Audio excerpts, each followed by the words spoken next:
భారత్ పాక్ ఉద్రిక్తత నేపథ్యంలో PDP chief Mehbooba Mufti కీలక కామెంట్ చేశారు. రెండు దేశాలు సైనిక జోక్యంతో కాకుండా రాజకీయ పరిష్కారం ఎంచుకోవాలన్నారు. ఇప్పటికైనా దాడులను ముగించాలని రెండు దేశాలకు రిక్వెస్ట్ చేస్తున్నట్లు చెప్పారు.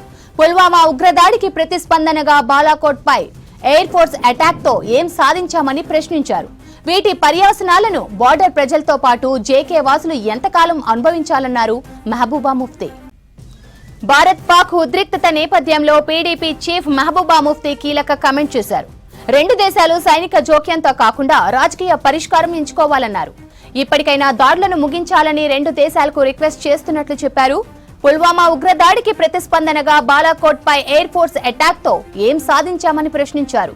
వీటి పర్యవసనాలను బార్డర్ ప్రజలతో పాటు జేకే వాసులు ఎంతకాలం అనుభవించాలన్నారు మెహబూబా ముఫ్తీ. पहलगाम हो, ये दोनों ऐसे हादसे हैं जिन्होंने हमें याद दिलाता है कि इसने दो मुल्कों को तबाही के दहाने पे लाया, यानी कि इस पूरे रीजन को कैटास्ट्रॉफी के दहाने पे लाया। और अगर खुदा ना खास्ता ये आगे चलता है तो पूरी दुनिया में बर्बादी होने का खतरा है। तो करगिल हो, पठानकोट हो, पुलवामा हो या पहलगाम हो, तो हमने देखा है कि मिलिट्री एक्शन जब भी होता है वो सिम्टम का इलाज करता है, वो बीमारी की जड़ तक नहीं पहुंच पाता है। तो इसलिए उससे कोई हमें ना तो हल मिल जाता है और ना ही कोई उससे अमन जो हमेशा कायम रहे वो मिल जाता है। तो ऐसे में मैं समझती हूँ कि जो हमारा मुल्क है वो पूरी दुनिया में एक बहुत बड़ी फोर्स बन के उभर रहा है इससे। और इसी तरह पाकिस्तान के अंदरूनी हालात भी अच्छे नहीं है, वो हम सब जानते हैं। तो ऐसे में दोनों मुल्कों का कोशिश ये होनी चाहिए कि हम आपस में जो है पॉलिटिकल इंटरवेंशन होना चाहिए। मिलिट्री इंटरवेंशन से कुछ हासिल नहीं होगा।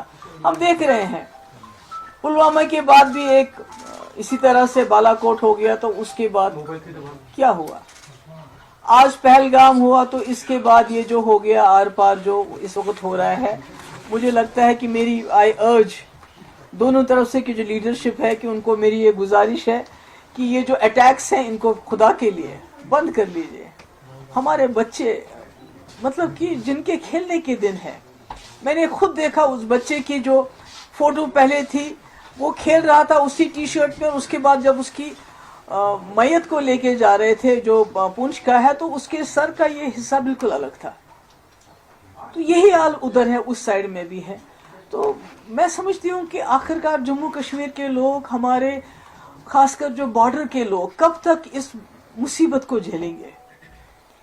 ये कब तक चलेगा? कब तक हमारी माओं की गोदे कब तक ये खाली हो जाएंगी? इस तरह की जो जंगी जुनून है दोनों तरफ से। अब तो ये भी हो गया कि दोनों तरफों ने कहा, हमारी तरफ से ये कहा जा रहा है कि हमने वहाँ मिलिटेंट्स के कैंप उड़ाने देने थे और वो हमने उड़ा दिए, उनका पर्पस सर्व हो गया। जो बहुत ही वो कहते हैं मेजर हमने एक स्ट्राइक की। तो इसी तरह से पाकिस्तान का क्लेम है कि हमने जी 5 जेट उड़ा दिए, हमने जी ब्रिगेड हेडक्वार्टर उधर पुंछ का तबाह कर दिया, हमने चौकियां तबाह करी, यानी कि दोनों ने हिसाब बराबर कर दिया। तो फिर हमारे बच्चों को क्यों मारा जाए? हमारे लोगों को क्यों इस तरह से उनका खून क्यों बहाया जा रहा है? तो मेरी गुजारिश है, आई अपील, मैं वहाँ की लीडरशिप को भी अपील करना चाहती हूँ। यहाँ प्राइम मिनिस्टर मोदी जी आपने खुद कहा था कि आजकल के अब जो वक्त है, जो एरा ऑफ वार खत्म हो चुका है। जब आपने यूक्रेन के मसले में बात की, आपने कहा era of war is over, अब डायलॉग जो पॉलिटिकल इंटरवेंशन की जरूरत है।